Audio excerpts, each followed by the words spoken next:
Hey sweet friends, welcome back to my channel. Welcome if you are new here. Today's video I am bringing you a cozy casseroles video. I am excited to say that this video is in collaboration with a bunch of other YouTubers here on YouTube. I will leave the playlist linked down below in the description box. This collaboration is kindly hosted by one of my sweetest friends here on YouTube. That is Sammy from Managing the Maze. She is one of the sweetest people I have had the chance to meet here through YouTube, and I'm just so grateful for her and for this collaboration. So we're all going to be sharing with you some cozy casseroles that could be meals, side dishes, or desserts. So definitely be sure to check that link that is going to be down in the description box whenever you're done watching my video, and let's go ahead and jump on into what I'm making today. So for the video today, I'm going to be making chicken parmesan casserole and broccoli casserole. So I'm going to start by taking all of the chicken that I had already sliced up. I sliced that up off camera because I just sliced it up into small pieces and I just thought it would be easier for the sake of the video. So I have a container of just all-purpose flour, beaten eggs, and then some breadcrumbs that has Italian seasoning in it. I'm going to go ahead and put the chicken into the flour mixture, then put it into the eggs, and then put it into the breadcrumbs. And once you get it all coated, you're going to want to fry that. You can choose to do it in your air fryer, or if you like the oil method, you could always just fill your pan with some oil and you could fry them that way. We actually like them in the air fryer, so I went ahead and did mine in the air fryer. I just did them on 385 for about 10 to 12 minutes. I think I put it for 15, but I ended up just going 10 to 12. But of course, that also depends on your air fryer. Then you can choose based off of your air fryer what temperature and the time frame that you want. But while the chicken was cooking, I'm going to go ahead and boil the water for my pasta. You could either use like rigatoni pasta, spiral pasta. I am using penne pasta, so I'm going to go ahead and get the water going for that. And then while that is heating up the water for the noodles, I'm going to go ahead and heat up this little saucepan that has some milk in it.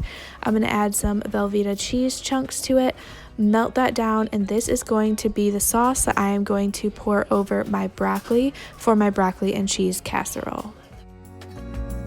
So here I have a greased baking dish that I'm going to go ahead and put my broccoli florets in. You can use fresh broccoli or frozen, whatever your choice is.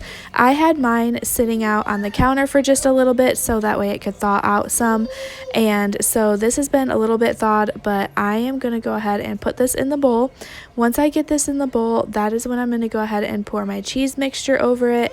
As you can see at the bottom of my pan, I had burnt a little bit of my cheese mixture, but that's okay. It happens sometimes. I underestimated how hot this little pan gets. So I'm going to go ahead and pour that over top of the broccoli, give it a good stir, and then to the top of this, I'm going to go ahead and add some crushed up Ritz crackers. You can add any seasoning you like to this. I did not add any salt or pepper, but of course that is totally up to you if you want to add that. I chose not to because there is salt in the cheese as well as in the Ritz crackers because they're the buttery Ritz crackers, and it had the perfect amount of flavor. So once I get all that put together, I'm going to put that off to the side until I'm ready to put it in the oven with the other casserole. I'm going to go ahead and add my pasta to my boiling water and then get that going. That's going to cook till it's al dente, about 8 to 10 minutes depending on how hot you have your stove. Mine was in about 9 minutes and it was just the perfect doneness, I guess I would say. I'm trying to find the perfect word for that, but the perfect doneness. It wasn't too crunchy, it wasn't too mushy, and that way it still had some time to cook while it was baking. So once that is on its last little bit of boiling, I'm going to go ahead and preheat the oven to 385. That is what I'm going to bake these casseroles at. Put my pasta inside of another casserole dish that has been greased. Pour my pasta sauce over it. You could use marinara, tomato, basil, meat sauce, whatever you like, whatever your preference is. I'm going to go ahead and pour that over the top of the pasta, and then I'm going to add in my chunks of chicken that have been cooked in the air fryer. Give it one last good stir, and to the top of this casserole, I am going to sprinkle some shredded Parmesan cheese and some shredded mozzarella cheese. Once you get that coated, you can go ahead and bake that. I did mine for 30 minutes, both casseroles, and they both turned out amazing. They were so good. My husband is not a fan of casseroles. When he heard I was making a casserole, he was like, oh, I don't want casserole. But when he actually tried it, he really liked it, and it's more like a lasagna bake, but the recipe I was going off of called it a casserole, so we are making it a casserole today, and they were just absolutely delicious. I'm going to give you an after shot here in just a moment of what they looked like. Just so divine. So if you get the chance to make these, they are very easy, very delicious, and would definitely feed a whole family. We are a family of 4, and we had plenty of leftovers left for the next day. But you can see here just how beautiful they are, minus, the stuff on the dishes, but hey, that happens. They turned out so good. I cannot express that enough. So if you guys go ahead and give these a try, let me know down in the comments what you think of them if you try them.